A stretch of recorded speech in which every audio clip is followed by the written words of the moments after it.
Is the Bible timeless?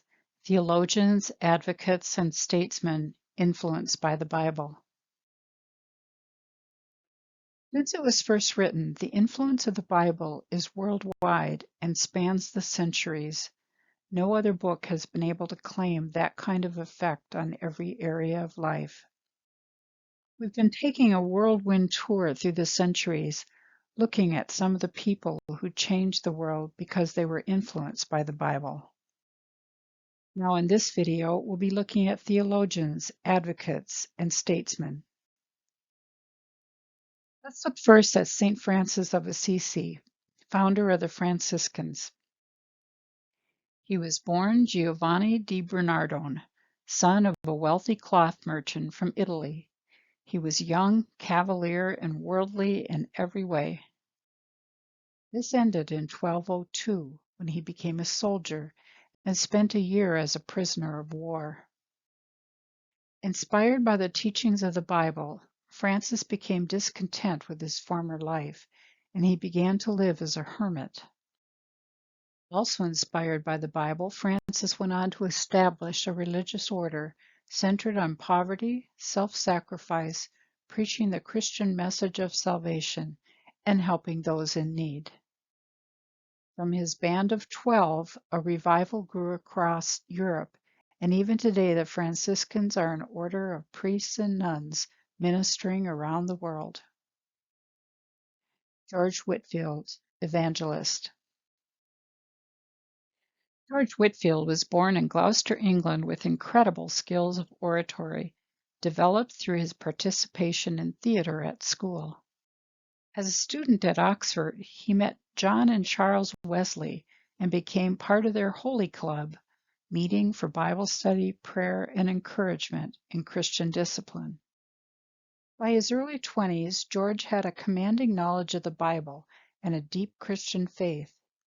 His preaching was so effective that newspapers said he was the marvel of the age, making other ministers jealous and critical of him. They soon shut George out of their pulpits, and he took to the outdoors, following in the pattern of Jesus.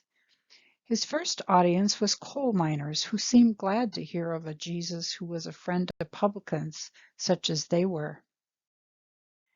In the 1730s, he traveled to the American colonies and was a big part of America's Great Awakening, a revival lasting into the 1740s.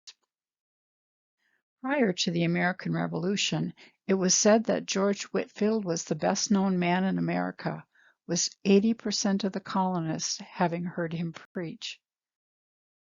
One of the colonists that George Whitefield spoke to was Ben Franklin, who opened up his pockets to support the evangelist during the revival that was sweeping through the colonies.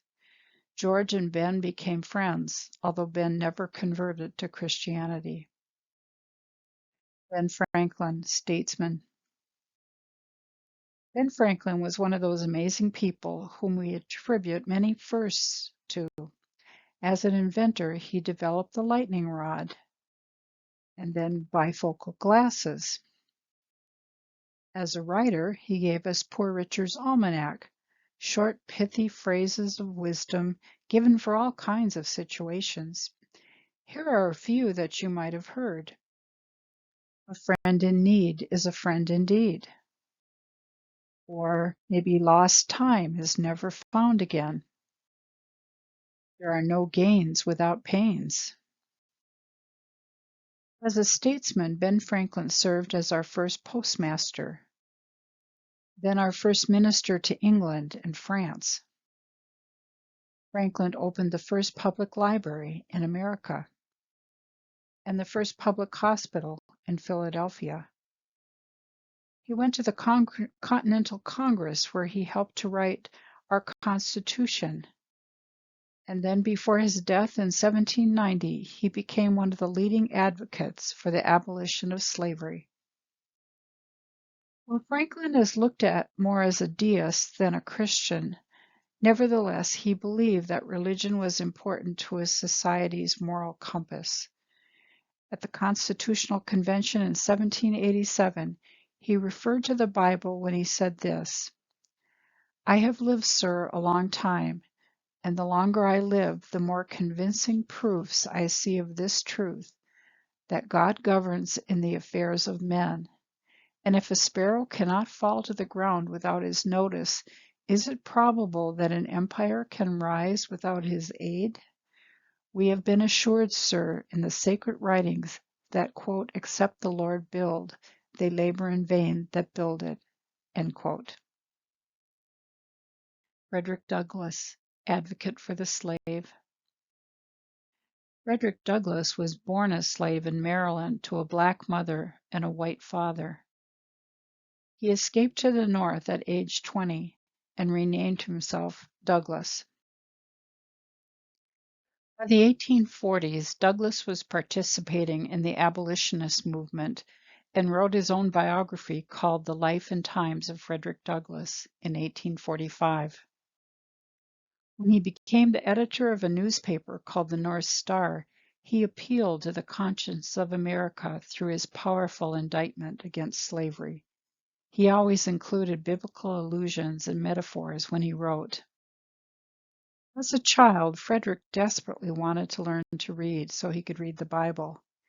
His mistress, Mrs. Auld, taught him to read and write along with her own son. Frederick was quoted to have said, "Once you learn to read and write, you'll be forever free." And that was true, for he counted the Bible as the ultimate authority for all life, not the church or any political organization. Mother Teresa, advocate for the poor and dying. Born in Macedonia, Mother Teresa felt the call to the religious life by the age of 12. At age 18, she left home to pursue that call. And then at age 19, she was living in Calcutta, India, training to be a teacher and a nun. For 2 decades, she was a teacher at the Loreto Convent, teaching girls. Then in 1946, she heard what she said was a second call from God. This time, it was to devote herself to serving the poorest of the poor, those who were sick and dying. In 1950, she founded the Missionaries of Charity, whose members took the vows of obedience, poverty, service to the poor, and chastity.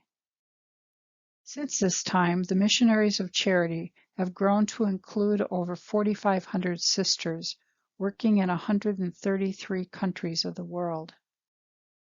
In 1979, Mother Teresa was awarded the Nobel Peace Prize for her efforts towards the poor. Always motivated by her faith and trust in God, she referenced the Bible in all her work and speaking. One of the most important verses behind her work was this one from Matthew 25:40. The king will reply, "Truly I tell you, whatever you did for one of the least of these brothers and sisters of mine, you did it for me." Billy Graham, evangelist.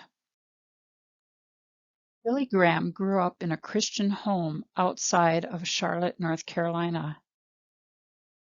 He went on to study the Bible at the Florida Bible Institute. And then later, he attended Wheaton College outside of Chicago, where he met his wife, Ruth. As a young minister of the gospel, Billy was already feeling discouraged about his ministry, even wondering if he believed what he was preaching from the gospel.